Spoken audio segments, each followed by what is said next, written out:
Buenas tardes.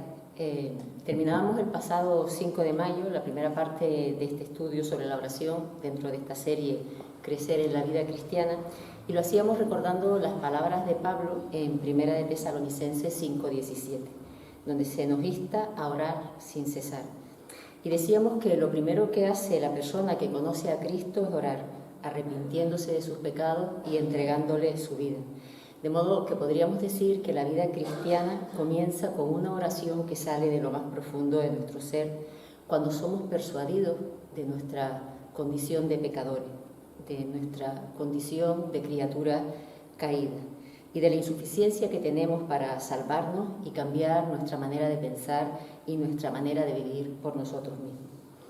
Es decir, que la oración aparece en la vida cristiana cuando por fin escuchamos la voz de Dios, respondemos a su llamada y le abrimos la puerta de nuestro corazón. A partir de ese momento iniciamos una relación en la que la conversación con Dios debe ser continua. Orar sin cesar. De hecho, orar en primer lugar no es una lección, sino una necesidad que nace de lo más profundo de nuestro ser. Pero también es un mandato.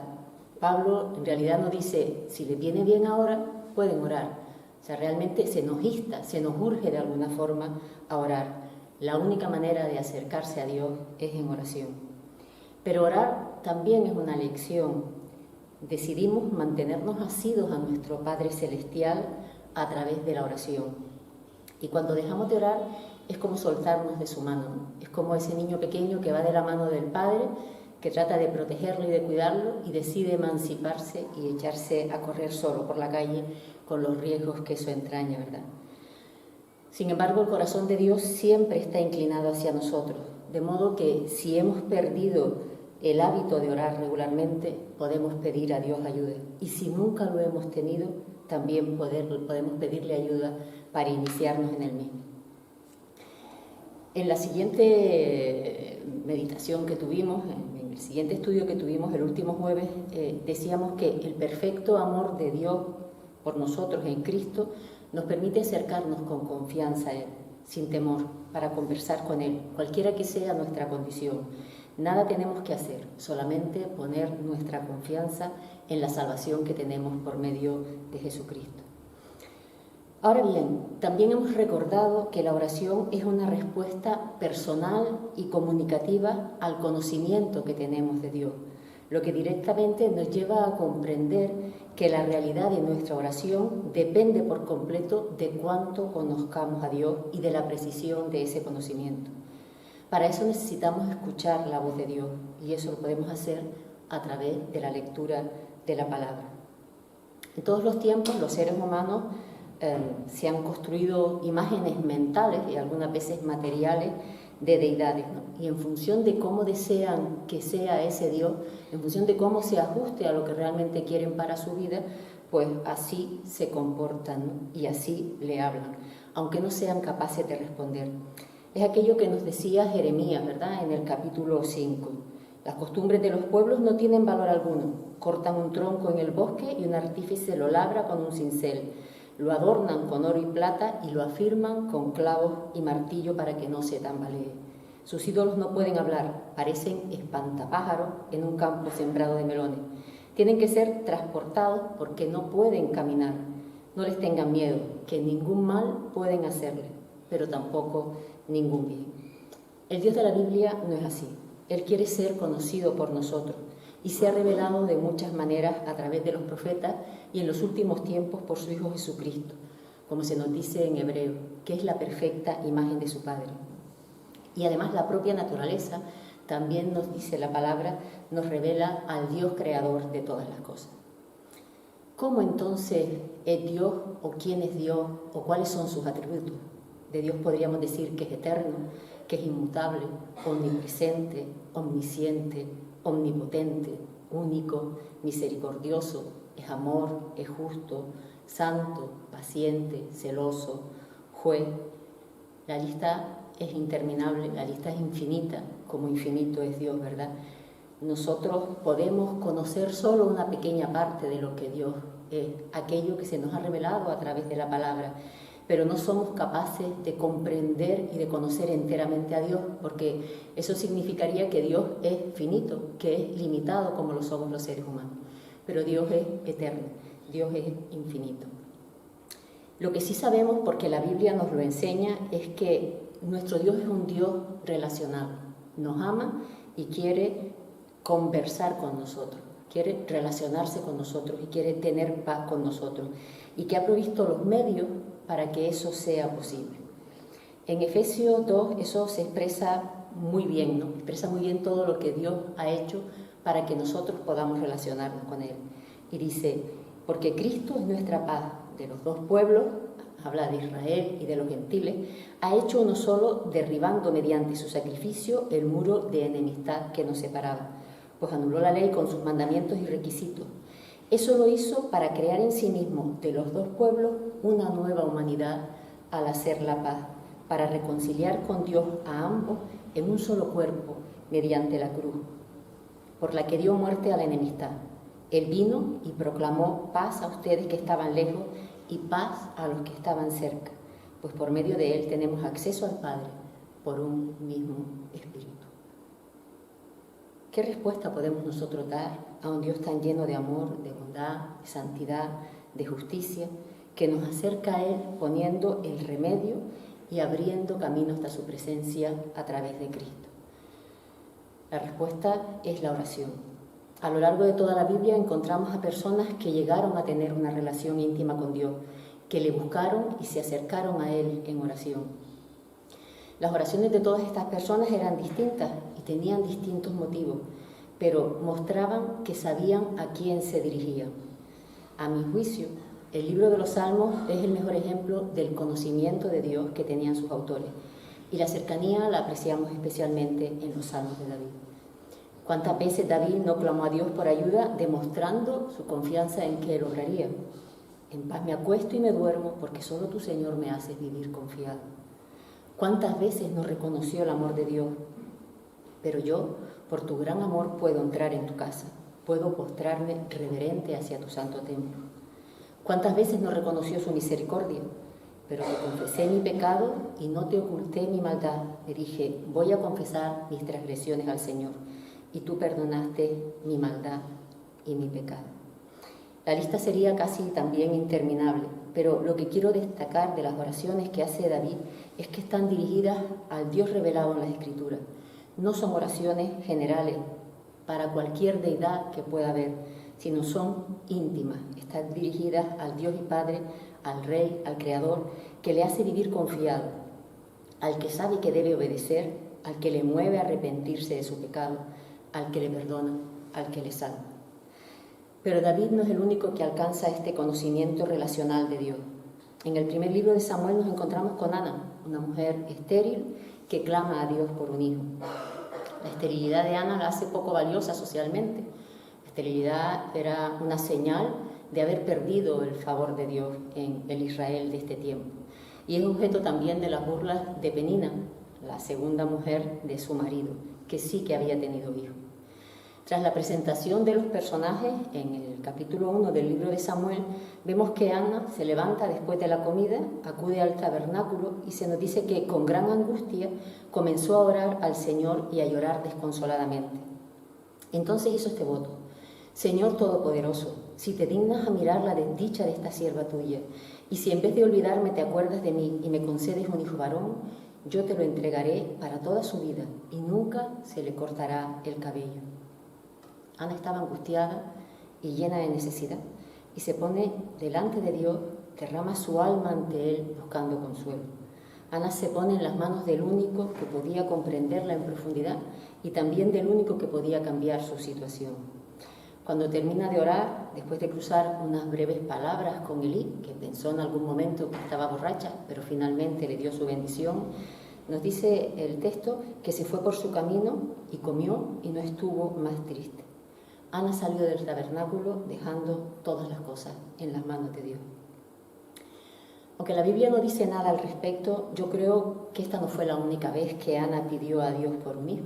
Es bastante probable que desde el momento en que se casó, conforme vio que el tiempo pasaba y no se quedaba encinta, Ana comenzó a pedir por ese hijo. Pero hay una diferencia, y es que en esta ocasión Dios sí responde a su oración. Es indudable que el Señor es quien conoce los tiempos y lo que nos conviene. Pero también creo que es interesante detenernos a ver el modo en que Ana ora para analizar o meditar qué podía tener de especial la oración de Ana en esta ocasión. Lo primero que vemos es que Ana se humilla delante del Señor, no le oculta cuál es su estado de ánimo, ni seguramente lo mal que se siente por el trato que recibe de Penina. Igual ni siquiera que no se siente del todo comprendida por Elcana, su esposo. Lo que hace es ponerse en las manos del único que puede ayudarla. Y quizás esto no es una diferencia sustancial con otros modos en los que Ana pudiera haber orado en el pasado, pero es el primer paso para entrar en la presencia de Dios. En segundo lugar, Ana se hace una cosa que llama nuestra atención. Ana se dirige en su oración a Jehová de los ejércitos, Yahvé Sabá. Y esto es muy interesante porque esta es la primera vez que se usa este nombre de Dios en la Escritura. De los muchos nombres que Dios recibe en la Biblia, este pone de manifiesto de una manera muy especial que Dios está activo en la historia de la humanidad, que así como un ejército vela por la seguridad de un pueblo, también Dios vela por su pueblo. Todas las fuerzas del cielo, todas las fuerzas de la tierra están bajo el poderío de Dios y Él pelea las batallas por nosotros. La imagen que se nos da es la de un guerrero que desnuda su brazo con una espada en la mano para pelear. Y Ana cree en este Dios. De hecho, esta oración va a ser muy especial. Ana, cuando está orando así, lo que tiene es la convicción de que si Dios quiere darle un hijo, lo hará. Dios puede hacerlo. Después Ana hace otra cosa también muy interesante. Ana le pide a Dios que no se olvide de ella. Nosotros sabemos que Dios nunca nos olvida, ¿verdad? Pero puede ser que Ana sintiera que Dios realmente la había olvidado, no se acordaba de lo que Ana le había pedido. Volveremos sobre esta cuestión. Y después Ana tiene la convicción de que Dios la ha escuchado. Por eso deja el asunto en sus manos y se vuelve con su familia. Y Dios atendió a su súplica. En los versículos 19 y 20 del capítulo 1 se nos dice: temprano, a la mañana siguiente, la familia se levantó una vez más y fue a adorar al Señor. Después regresaron a su casa en Ramá. Ahora bien, cuando Elcana se acostó con Ana, el Señor se acordó de la súplica de ella y a su debido tiempo dio a luz un hijo, a quien le puso por nombre Samuel, porque dijo: se lo pedí al Señor. El Señor se acordó de ella. Es curioso porque esta expresión no es muy común en el Antiguo Testamento. De hecho, se usa en contadas ocasiones. Por ejemplo, Dios se acuerda de Noé en Génesis 8, en el versículo 1, y dice que Dios se acordó de Noé y retiró las aguas. Sopló un viento y las aguas comenzaron a retirarse paulatinamente. También se nos dice que se acuerda de Abraham, cuando Abraham le pide a Dios que saque a Lot de Sodoma, Gomorra, de la destrucción que allí iba a haber, y Dios se acuerda de Abraham, se acuerda de la petición que le hace y rescata a Lot. También en relación a Raquel, en Génesis 30, se acordó de Raquel y le concedió un hijo, que fue José, que iba a tener un papel determinante en la historia de Israel. Y por último, también se acuerda de su pacto cuando el pueblo está en Egipto y clama a Dios por liberación. Se acuerda del pacto que hizo con Abraham, Isaac y Jacob. Dios se acuerda de Ana. Lo que es curioso es que en todas estas menciones que se hace en la Biblia de cómo Dios se acuerda de estos personajes, lo que vemos es liberación de parte de Dios, lo que vemos es salvación, cómo Dios interviene en la historia, pero esos propósitos sirven no solamente a las personas concretas de las cuales se acuerdan, sino que el propósito trasciende de esa historia, llega mucho más allá en el tiempo, ¿no? Hay un elemento clave en esta oración de Ana, y es que ella le pide a Dios un hijo para consagrarlo a Él. También trasciende en el tiempo. Ana no le reclama a Dios su derecho a ser madre, sino que le pide algo que también involucra a Dios. No creo que Ana estuviera sobornando a Dios.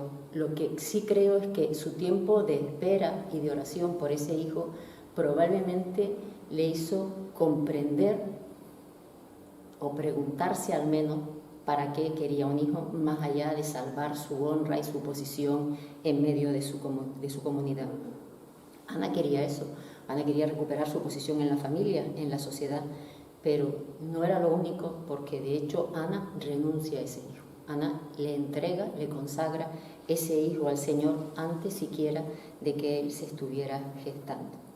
Tras el nacimiento de Samuel, Ana deja de ser una mujer estéril y en gratitud a Dios lo consagra a él.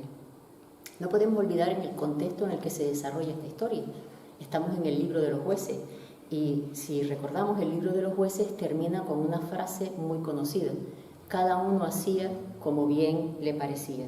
Era un tiempo en el que había un ciclo constante de pecado, de clamor por ayuda, de salvación de manos de un juez y de vuelta nuevamente al pecado. Ese hijo que Ana le pide a Dios y que Dios le concede será profeta, pero también será el último rey de Israel, un juez obediente a la palabra de Dios que juzgó al pueblo con integridad. Y Ana expresa su gratitud a Dios en un cántico que aparece en el capítulo 2 del primer libro de Samuel. Una vez que deja al niño en Silo con el sacerdote Elí, Ana hace una oración de alabanza y gratitud a Dios en el que menciona una enorme lista de atributos de Dios, ¿no?, que nos vuelve a mostrar cómo Ana realmente conocía al Dios al que le oraba. Entre otras cosas dice: no hay santo como Jehová, no hay ninguno fuera de ti, un Dios santo, un Dios único. No hay refugio como el Dios nuestro. El Dios de todo saber es Jehová, un Dios omnisciente. A él toca el pesar las acciones, es el juez. Él mata y da vida, es el Señor de la vida y tiene poder sobre la muerte porque Él hace descender al Seol y también hace subir. El Señor es el que empobrece y enriquece. Es el creador porque Él afirmó las columnas de la tierra y sobre ellas puso el mundo. Es el Dios que salva porque guarda los pies de sus santos. Es Dios todopoderoso porque nadie será fuerte por su propia fuerza y delante de Jehová todos serán quebrantados. Y dará poder a su rey, dice Ana, anunciando o refiriéndose a ese Mesías esperado, del que David, el rey ungido por su hijo Samuel, será un tipo. Así que Ana sabe o se aproxima a saber quién es el Dios al que le ora. Ana le ora a un Dios muy concreto, a un Dios santo, a un Dios que es refugio, a un Dios omnisciente, a Dios todopoderoso. Pero también sabía quién era ella.